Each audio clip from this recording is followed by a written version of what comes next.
Hello everyone, welcome back to another installment of my new player guide series. My name is Izzy. Some of you may know me as Dusa or Dumpling. And today we'll be taking a look at the endgame world boss, Anthalon.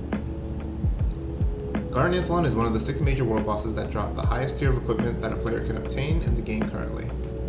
Anthalon's soul is also one of the crafting components required for further upgrading your endgame boss equipment.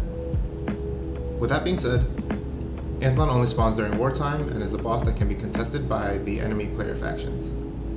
We will be delving into some video footage from Rainmaker for one of our Anthalon kills so that I can provide you with visual examples of the boss mechanics. Throughout the video, I will be highlighting certain boss mechanics that I believe to be crucial to the kill attempt. And without further ado, let's tab on over to the video itself and we can watch it together while I talk over the video and highlight some of the game mechanics or boss mechanics. So starting off, there are 2 phases to Anthalon, phase 1 and phase 2. For the first phase here, we are just trying to damage the boss down to 50% HP so that it can enter into phase 2. As you'll notice, the first mechanic that we see here are these minions or adds that Anthalon spawns, and these adds just spawn periodically throughout the entire fight. The mechanic with these adds are that in 3 minutes time from spawn, these adds will expire, and when they do expire, they will explode. The explosion damage will pick a person at random to hit, and if there are nobody on top of the minion, then it will do more damage if there are less people. So think of it as a sort of like a grenade, right? And the more bodies that stack on top of this grenade when it explodes, the less damage it'll do to that singular person that it targets. So you need to like kind of all dogpile on top of the explosion to share the damage. The archers, there are archers that spawn. Let me see. So this one I'm assuming is an archer because it's standing so far away. And then there are also melee variants of those adds. The archers do not explode when they die, but the melee mobs will explode if they die. So it is very important when you kill the melee mobs that you do so when people are on top of it. So we're gonna play the video and we'll show you how we deal with that. So you see how the melee mobs are walking in, and then we all just pull them in, and then when we kill them, they die on top of our entire stack of players. And this way, we are able to like share the damage or mitigate the damage that it does to the singular person when it explodes.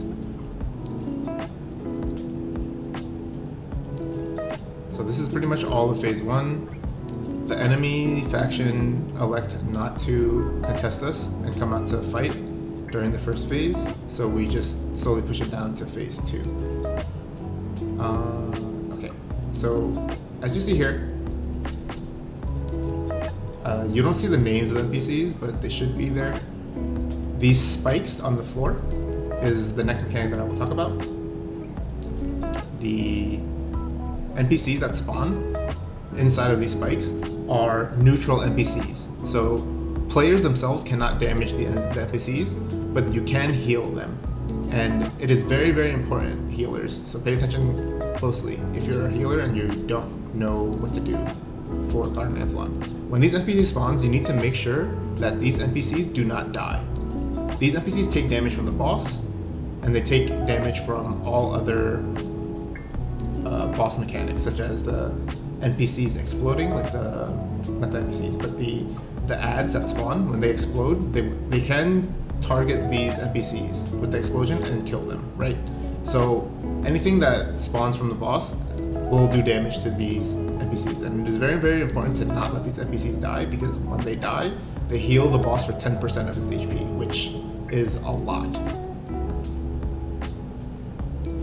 So moving on. These NPCs, the spikes, will also spawn periodically throughout the fight at random time intervals. So you need to pay attention and make sure that they're always kept alive. We are nearing 50%, so we're going to enter into phase 2 soon. you'll see here that Rainmaker is one of our PvPers who goes around with the raid leader to pick off stragglers and should try to delay the enemy faction from grouping up to be able to prevent us from damaging the towers. And what the towers are, I'll explain to you in a second here. Let's pause here. Okay, perfect. So we have now entered into phase 2. The boss was DPS down to 50% HP, right? And the boss will then heal all the way back up to 100 and summon these towers.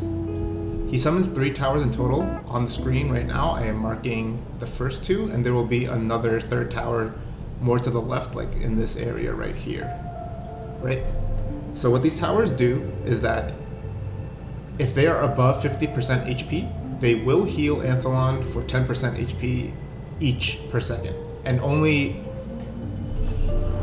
when you DPS them down to below 50% do they stop healing. So let's play this video and we'll show you how we deal with it.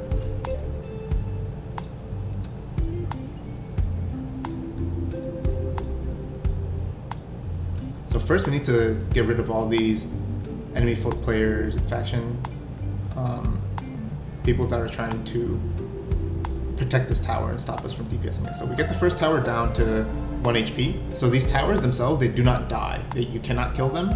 You can only bring them down to 1 HP, and they will also slowly regen HP by themselves. So you need to consistently be damaging them at all times to keep it below 50. If the towers go up above 50% HP, they will heal the boss at a ridiculous rate to the point where you can no longer damage the boss. So we finished with the first tower, and now we are moving on to the next tower. And as you can see, there are enemy players waiting at this tower to try to protect it and to kill any stragglers that come in early, right? So we try our best to move as a group, clean up these reds.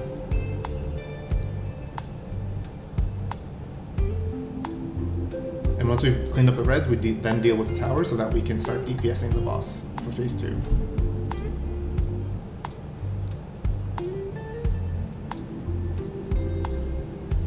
Right, just more cleanup.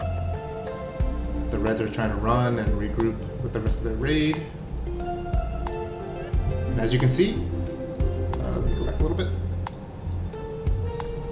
As you can see, the tower has already healed pretty much 25% of its HP already, right? In that short amount of time that we were going around the other towers. So it is very, very imperative that you make sure that these towers don't heal up past 50% if you're trying to kill the boss.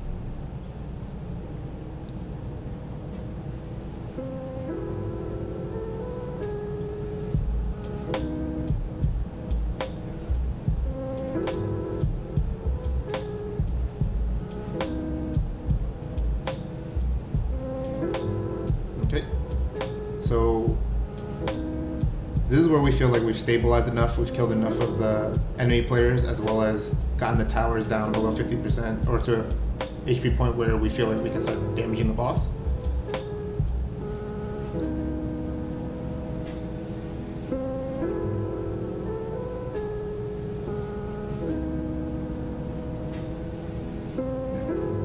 As you can see, there's a lot of moving around during this fight. You'll notice like a lot of chaos. Because the reds, or the enemy players, will constantly be going around trying to harass people that are trying to damage the towers so that the towers heal up, right? So on top of them trying to deal with the towers, they will also be pushing mid with another group of players to try to like kill the person tanking. So there's like multiple ways for the people trying to contest this boss to actually stop the boss attempt. And there are a lot of like responsibilities for the group that is trying to kill the boss to have to deal with. We have so many more responsibilities that we have to take care of before we can actually kill the boss.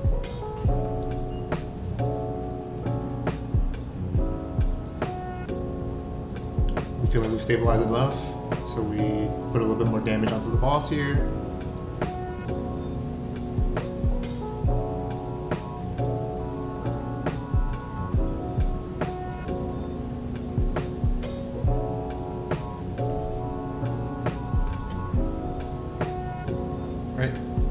constantly moving as a raid. There's just so many jobs we have to do to make sure that the boss kill goes smoothly. We have to make sure that the reds the reds aren't able to protect the towers from healing, or protect the towers from taking damage. And also we have to go around to now look at towers 2 and 3, right? Tower 2 is already at 40%. Tower 3 is nearing that 50% mark, so we kind of have to scramble over now to deal with the third tower and make sure it doesn't get past that point where it starts to heal Anthalon.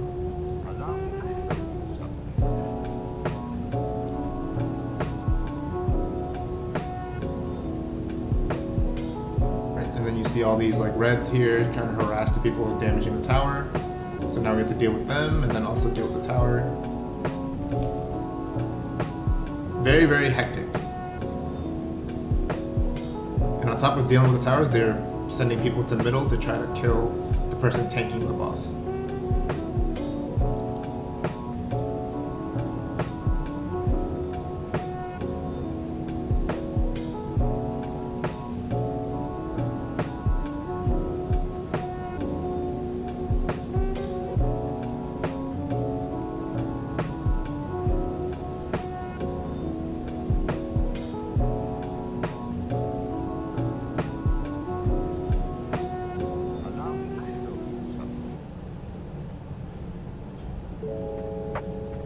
So as we enter into the sub 50% mark for phase 2, there will be new mechanics that happen or occur for the boss fight. The first of which being these totems that spawn around the boss. And what these totems do are they, after a certain amount of time has passed, they will fire a bunch of lasers each, and they will select, these totems will select a player in the raid at random to target, and it will fire a laser in a line across the boss, right? So you'll see the red, it's a little bit hard to see, but there are little red markings indicating who they're targeting and where the laser will shoot, right? It's very, very faint, but you can see it if you look very hard, right? These little red lines over here. So remember when I told you about the NPCs that spawn? I guess I'll show you a little bit later, because I'm sure they will pop up at the same time. But these lasers do a lot of damage, and they will also damage the NPCs that spawn that you need to keep up.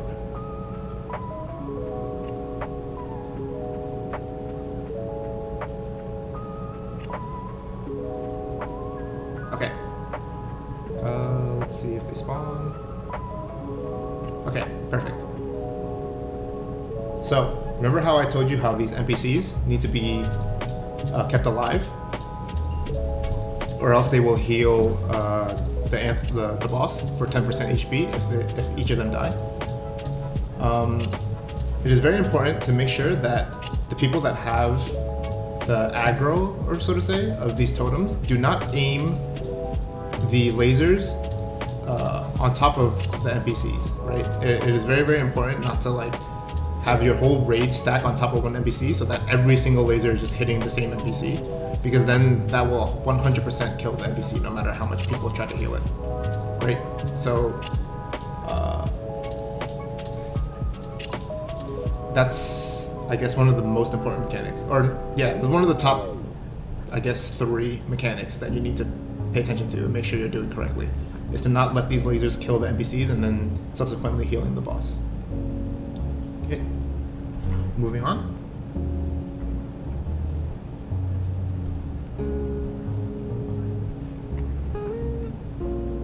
Okay, here's another mechanic that happens when the boss is below 50% HP at phase 2. In addition to the archers and the melees that periodically spawn, the boss will now also periodically spawn these manticores over here, these little dog-like things, right? And what these dog-like things do, they will just do a lot of damage, and they also have the same mechanic where they explode when they die, just like the warriors, or if they expire in 3 minutes, they will also explode. The dogs also have this very, very annoying ability to constantly spam AoE fears. So if the dogs end up in the middle here, if these dogs end up in the middle, they will constantly fear the people in the middle and CC the people trying to damage the boss, and it'll slow your DPS by a lot. So it's very important to make sure that these dogs either are killed or are taken care of in some other way. Or manticores, I guess, is their name.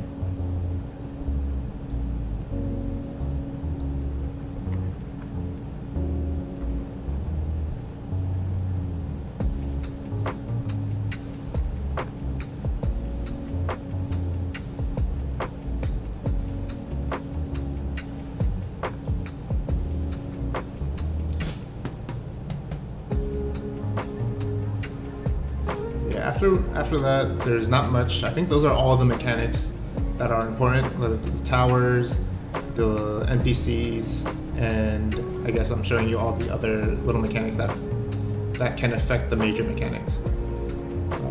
Aside from that, now like it is up to you as the people that are trying to kill the boss to figure out like a strategy that you want to employ to kill the boss, or if you are on the defending side or the contesting side, think of like the mechanics that you can take advantage of to stop the boss from dying, right?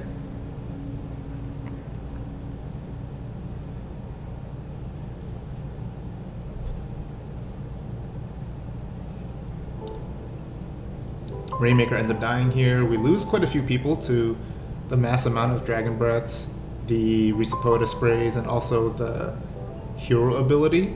The 5-second immune that Emmeline, the enemy faction hero, ends up getting for this fight. So we lose a lot of people here, maybe like 20 or so, but we end up clearing the enemy faction off of the boss. Like we win the fight, regardless of how much stuff that they end up throwing at us. And I think from here on it's just a slow burn of the boss until it dies.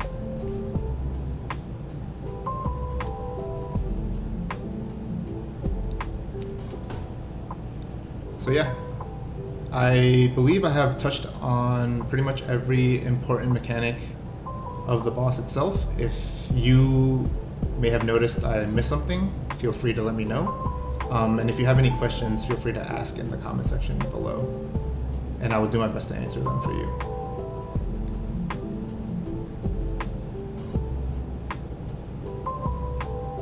We can just let the video play out and watch until the boss dies.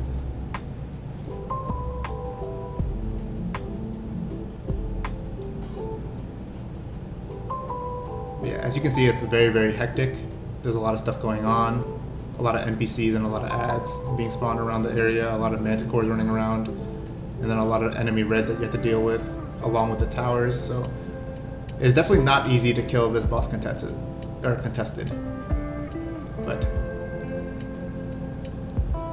definitely very, very fun and rewarding when you do